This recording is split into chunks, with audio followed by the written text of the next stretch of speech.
I'll tell you one thing that really red pilled me on libertarianism was a long time ago. I just started listening to kind of alternative media stuff, maybe around 2003, 4, 5. And one of the first books I happened upon was the authorized biography of the Rockefellers. And it was great because it was from the family's archives. It was okayed by them. And it basically goes through all of these things that they were involved in. I'm not saying that Rockefellers run every single thing in the world, but I'm just saying it was a great window into looking at how they influenced ecumenism and religion, how they influenced liberalism basically in religious arena, how they promoted, family planning and all that kind of stuff, how they promoted the counterculture. Abby Rockefeller was a huge proponent of feminism. She got it going in the 60s. She put the family's money into it. And then on and on and on and on. I mean, and then you eventually, if you study like intelligence agency type stuff in depth, which I did my master's thesis on, you start to realize a lot of parallels across different spectrum. And you see that there's a consistency to the approach of very wealthy people. And one of the things that really red pilled me was I eventually got a hold of, on the libertarian stuff, I got a hold of David Rockefeller's memoirs, and he studied under von Hayek. And so he actually was a big proponent of libertarian stuff because, and I'm not saying it's all government or it's all private interests. Actually, the deep state or the people that control things, they run both of those. They're if you look at who's pushing the agenda globally, it's the Fortune 500. They're all aligned in the same agenda. So that's not a pro-libertarian thing versus government thing. It transcends government and private interests. And there is Yeah. I was going to say the richest corporations are the ones pushing socialism. Yes. Like the opposite of what, I mean, they receive social benefits from the government, to get ahead and stuff. Well, they're pushing a bigger thing now. Another big red pill was, have you read David Rockefeller's 1979 New York Times editorial? It's a famous editorial. It's called From a China Traveler. And in that essay, he praises Mao. He says, here's one of the richest men in the world, the great capitalist, defender of libertarian principles, the student of von Hayek, and he says that no greater experiment in the world has been as successful as Mao's China. Mao, Rockefeller says Mao is the model, and that when I read that, I was like, that blew away my libertarian communist capitalist dialectic. Yeah. I'm still like obliterating those where I'm just like, it's you gotta. I don't even think I have the memory. Like the amount of memory in my brain to like have it all go in and even processes it like to the level that maybe you have from studying it. I'm just like, it's overwhelming. In other words, it's just like, what do you do? It is overwhelming, but it's worth knowing because you won't be duped into a bunch of gobbledygook nonsense. So, for example, From a China Traveler, this is the famous essay. I'll just read just a little bit. Yeah. He talks about China's vastness. It was due to their remarkable thought. And then guess what the first bank was in communist China? Chase. That's David Rockefeller's bank. The general economic social program is no less impressive. The one-child policy, it's all so impressive. Everybody can Google this and find it very easy. And then we're going to go to the last paragraph. The social experiment in China under Mao is one of the most important and successful in human history. And then he talks about opening up to the West, which is what he did. He went and opened it up. And guess what? Did you know Mao was a Yali? He was a Yale guy. Yes. No. Yes. Wow. Yale in China is what Mao was, a Yali. There are Yale write-ups on Mao at the time. Wow. Yep. So that was a skull and bones CIA operation. In fact, we even know, declassified from the CIA, who trained Mao's guerrillas. It was Bill Donovan of the OSS. So all these people just overlap and play with they're basically on teams and they just switch jerseys and just go different places and do different operations. Like, it's so beyond what the narrative, what we think we're operating with here. Exactly. Like, just day to day. Because we operate day to day and week to week. It's like, can you imagine operating like 3 to 50 year plans, like right, exactly. At a time? Here is the Mao piece. Yale Group spurs Mao's emergence. This is from Yale Magazine. Yale Daily News, 1972. Guess what? Oh, it just turns out that, yes, they loved Mao.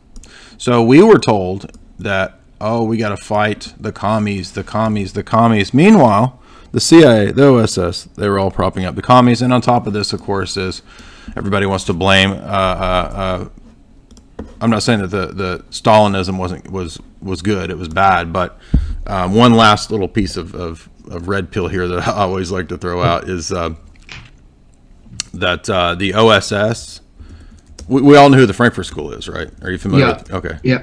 Do you know who brought them here? It was the OSS. Oh, was he? They were behind the, what's his name?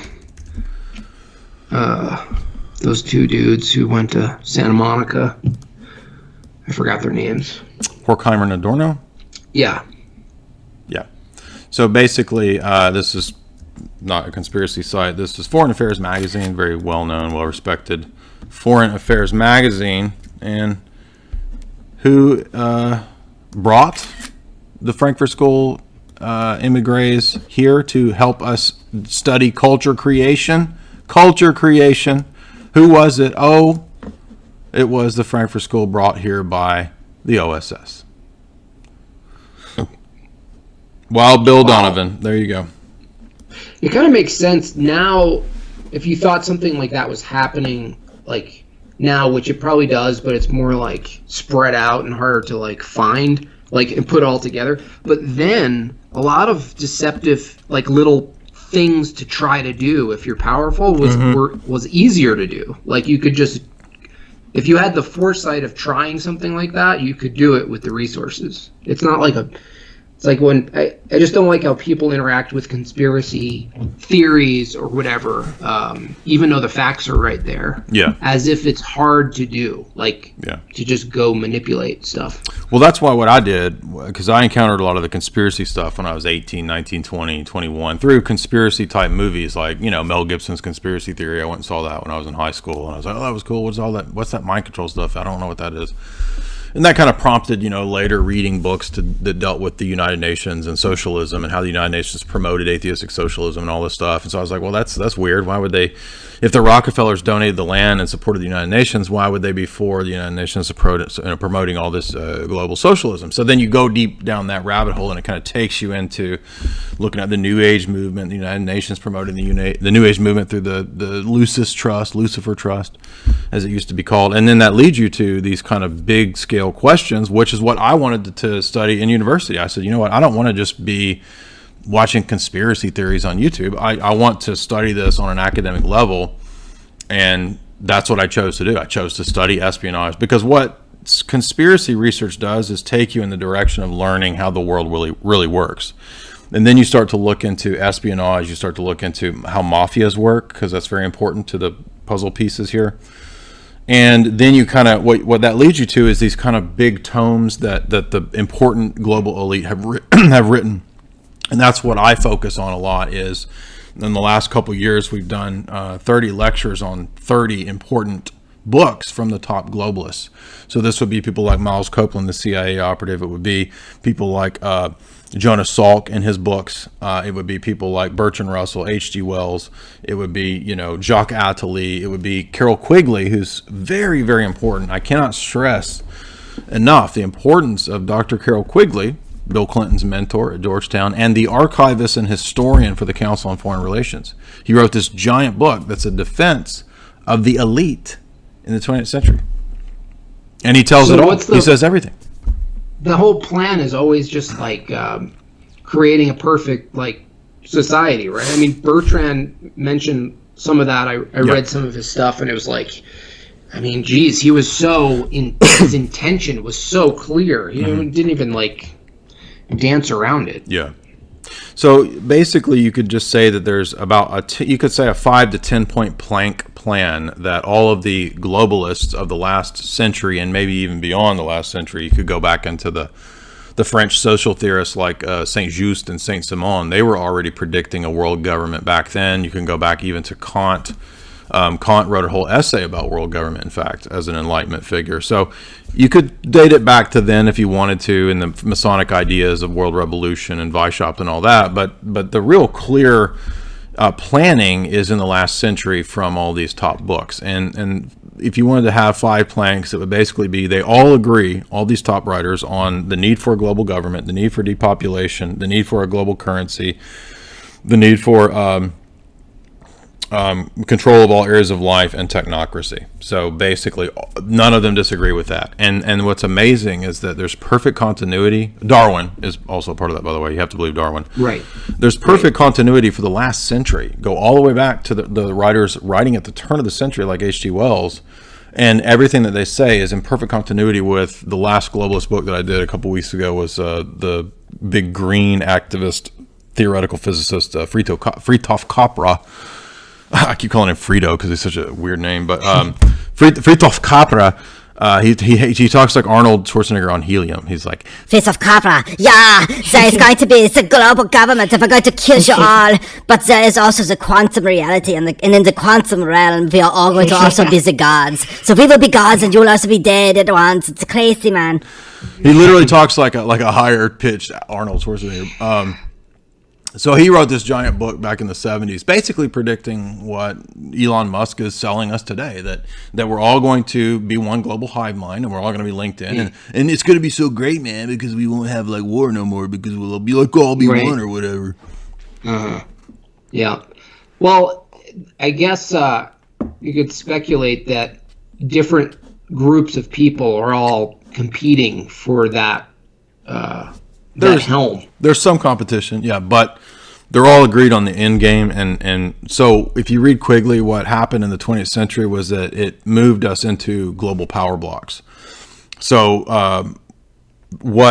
and this is not just me, but a lot of other geopolitical writers talk about the fact that the 20th century is basically the Western Atlanticist power bloc eliminating its 2 main rivals, which was Germany and Russia. So the 2 world wars and the Cold War were engineered by the Western elite to destroy, weaken Russia and Germany, and it did that.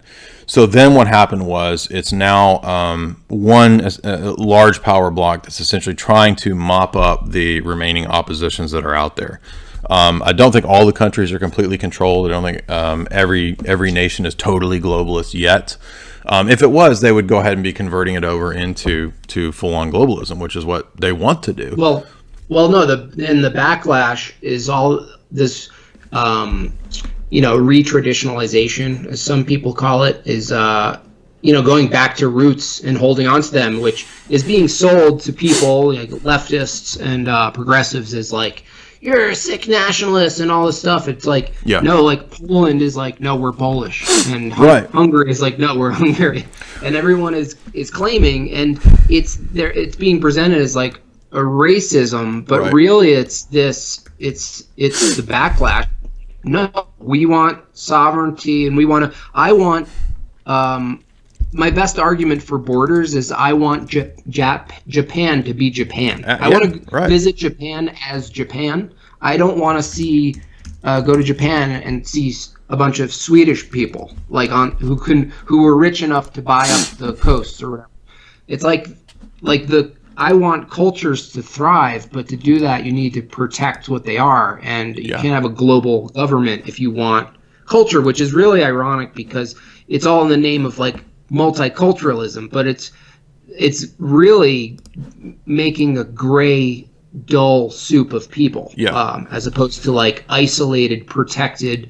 Like we go to New York, we go to Chinatown. We don't go to China, mix it with like 3 other things and get order one of my jokes is like, we need diversity everywhere, and it's like we need spaghetti and burritos. It's like you can't do it like this. It has to be nodes, and they have to be isolated, and that's what we're seeing. And I think more people will get that. They might have to see something worse off first to be like, oh fuck, that's right. Like we're losing that. I can't. There is no more Chinatown. I can't enjoy it.